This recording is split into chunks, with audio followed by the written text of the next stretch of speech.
going to talk about when does the contract get completed. हम आज ये जानने वाले हैं कि कॉन्ट्रैक्ट कंप्लीट कब होता है and what is the place of contract. तो कंप्लीशन ऑफ द कॉन्ट्रैक्ट और प्लेस ऑफ द कॉन्ट्रैक्ट. हमारे बहुत सारे स्टूडेंट्स हैं जिनके बीच में कंफ्यूजन रहती है कि सर प्लेस ऑफ कॉन्ट्रैक्ट क्या होगी. हम क्या बोलेंगे कि what is the place of contract. Let's take an example कि there is a person A जिसने एक ऑफर क्रिएट किया to person B. He is from Pune and he's from Delhi. So what is the place of contract and when does the offer is completed, when does the acceptance is completed. तो हम भी आज इन बातों के बारे में बात करने वाले हैं. This is a very puzzling topic, ऐसा लोगों को लगता है, but let's see आज आप लोगों को समझ में आएगा contract. So हम सबसे पहले बात करते हैं कि there are two types of contract. The first one is postal rule. जो contract होते हैं वो दो टाइप से बनते हैं. एक हमारा होता है postal rule and the second one is instantaneous rule. जो हमारा लॉ ऑफ कॉन्ट्रैक्ट है, जो इंडियन कॉन्ट्रैक्ट एक्ट 1872 है, मेरे जुडिशियल विजडम के अकॉर्डिंग और मेरी लीगल नॉलेज के अकॉर्डिंग इंडियन कॉन्ट्रैक्ट एक्ट बात नहीं करता है इंस्टेंटेनियस रूल के बारे में. कोई भी ऐसा सेक्शन नहीं है जो बात कर रहा हो इंस्टेंटेनियस रूल के बारे में, मुझे ऐसा लगता है, या मैंने इतना पढ़ा हुआ है. पोस्टल रूल के बारे में बात करते हैं हमारे सेक्शन 4 एंड इसके रिवोकेशन के बारे में 5 ऑफ द इंडियन कॉन्ट्रैक्ट.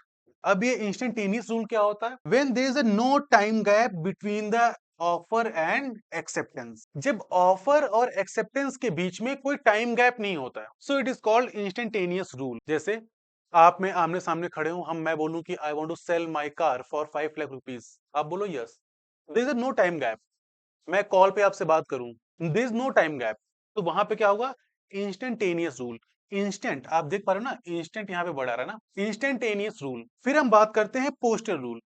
अभी पोस्टल रूल वर्ड से ही लग रहा है क्या कि where there is a time gap between the offer and acceptance. Where there is a time gap between the offer and acceptance. So today we are going to understand this concept by an example. Okay? So एक example लेते हैं, उस example से हम समझते हैं कि postal rule हमें कैसे अप्लाई करता है और कुछ क्वेश्चंस के आंसर ढूंढते हैं. प्लीज ये एग्जांपल ध्यान दीजिएगा. There is a person A who makes an offer to person B. So person A को हम क्या बोलेंगे? Offerer.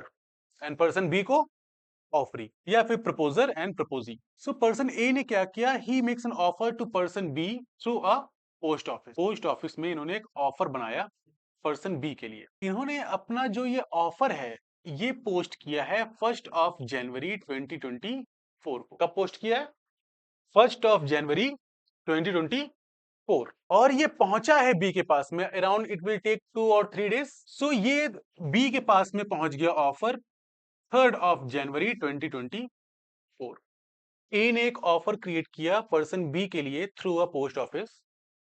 पर्सन ए ने उस ऑफर को सेंड किया है पर्सन बी के पास में ऑन 1 जनवरी 2024 और बी के पास ये ऑफर पहुंचा है 3 जनवरी 2024. और बी ने क्या किया? बी ने अपनी एक्सेप्टेंस, कलर चेंज कर लेता हूं थोड़ा सा डिफरेंट है. बी ने क्या किया है कि बी ने अपनी एक्सेप्टेंस दी ए को. अब भाई पोस्ट ऑफिस से आया तो बी भी पोस्ट ऑफिस से करेगा. सो बी ने क्या किया? अपनी एक्सेप्टेंस को पोस्टल बॉक्स में डाला 5 जनवरी 2024 और it will reach to A on 7 January 2024. B ने अपनी एक्सेप्टेंस पोस्ट की है 1 जनवरी 2024 को और ये ए के पास पहुंची है 7 जनवरी 2024. Is it clear to everyone? सभी को एग्जांपल क्लियर है? एंड लेट्स से एग्जांपल की जो ए है ये रहता है पुणे में और जो बी है, बी रहता है आपका दिल्ली में. हम एग्जांपल लेके चल रहे हैं कि ए पुणे में रहता है. ए ने पुणे से एक ऑफर दिया है बी को. इसने एक ऑफर दिया है बी को. ऑफर इसने सेंड किया है 1 जनवरी 2024 को. ये पहुंचा है बी के पास 3 जनवरी 2024. बी ने अपनी एक्सेप्टेंस को पोस्ट किया है 5 जनवरी 2024 को और पहुंची है वो ए के पास में 7 जनवरी 2024. तो पहला क्वेश्चन ये बनता है कि when does the offer is completed. Offer कब कंप्लीट माना जाएगा? पहला क्वेश्चन क्या आता है कि ऑफर कब कंप्लीट माना जाएगा. तो इसका क्वेश्चन देता है हमें सेक्शन नंबर 4. कौन सा? Section number 4. ये क्या बोलता है कि when it comes to the knowledge of offeree. जिस डे पे ऑफर ऑफरी की नॉलेज में आ जाएगा, ऑफर उस दिन कंप्लीट माना जाएगा. When it came into the knowledge of offeree और when it comes into the knowledge of so कब आया है बी की नॉलेज में? 3 जनवरी 2024। आप लोग यहां तक क्लियर है कि ऑफर कब कंप्लीट हुआ है? जो ए ने ऑफर दिया है ये कब कंप्लीट हुआ है? जब ये बी की नॉलेज में आ जाएगा। तो बी की नॉलेज में ये ऑफर आया कब है? 3 जनवरी 2024। फिर रूल आता है कि when does the acceptance is complete. Acceptance कब कंप्लीट मानी जाएगी? तो इसमें दोनों अलग अलग है। बी के लिए एक्सेप्टेंस कब कंप्लीट होगी और ए के लिए एक्सेप्टेंस कब कंप्लीट होगी। सो फिर हम जाते हैं सेक्शन 4 पे। वो हमें क्या बोलता है कि बी के लिए ए के लिए एक्सेप्टेंस कब कंप्लीट होगी? As against the proposer when it is put in the course of transmission. जिस दिन बी ने अपनी एक्सेप्टेंस को कोर्स ऑफ ट्रांसमिशन मतलब पोस्ट ऑफिस में डाला, जिस डे पे बी ने अपनी एक्सेप्टेंस को पोस्ट ऑफिस में डाला, on that particular day the acceptance is completed against the A. तो बी ने अपनी एक्सेप्टेंस को कब डाला है? 5 जनवरी 2024। सो जो एक्सेप्टेंस है वो ए पे कब बाइंडिंग हो जाएगी? 5 जनवरी को ही बाइंडिंग हो जाएगी। और बी पे when it is come into the knowledge of offeror. तो बी के लिए कब बाइंडिंग होगी? जब ये ए के नॉलेज में आ जाएगी। सो ए के नॉलेज में कब आई है ये? 7 जनवरी 2024। सो ए के लिए ये कब से होगी? जो बी के लिए एक्सेप्टेंस है ये कब बाइंडिंग होगी?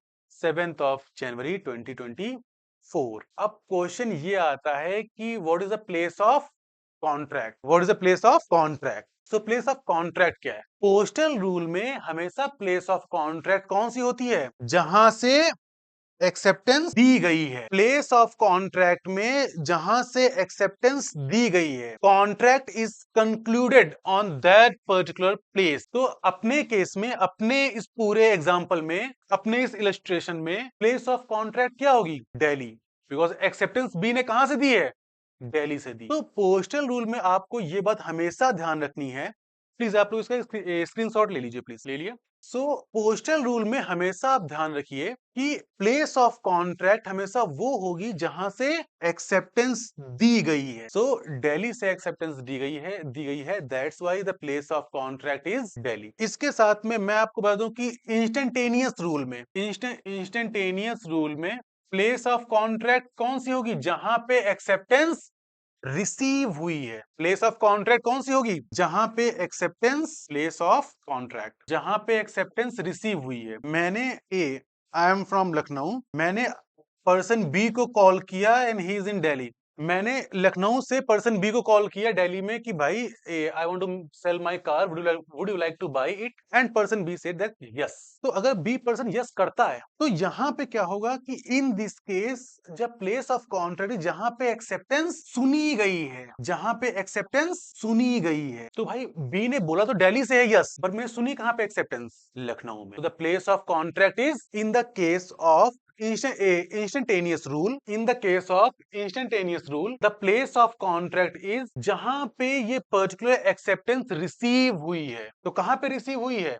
लखनऊ में। And in the case of postal rule, जहां से एक्सेप्टेंस दी गई है। और अगर इसके लिए आपको कोई लैंडमार्क जजमेंट देखना हो तो इसके लिए जो आपका लैंडमार्क जजमेंट है वो है Bhagwan Das versus Girdhari Lal. And if I am not wrong तो 1955 सुप्रीम कोर्ट की जजमेंट है ये। 1955 सुप्रीम कोर्ट की ये जजमेंट है।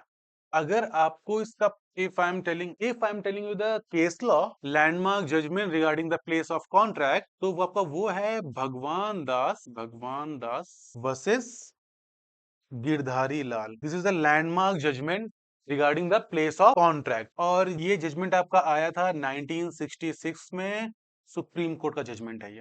This is the landmark judgment. So आपको क्या करना चाहिए कि जब भी आप इस पर्टिकुलर लेक्चर को देख रहे हो या फिर आपको रिवाइज करना चाह रहे हो, just keep your bare act with yourself. Bare act को पढ़ते पढ़ते आप इस पर्टिकुलर लेक्चर को देखिए, आपके कॉन्सेप्ट्स क्रिस्टल क्लियर हो जाएंगे। आपको इस कॉन्सेप्ट को समझने के लिए रेफर करना पड़ेगा section 4 and section 5 because it relates to revocation of the contract of Indian Contract Act 1870. This is all from my side. Thank you so much.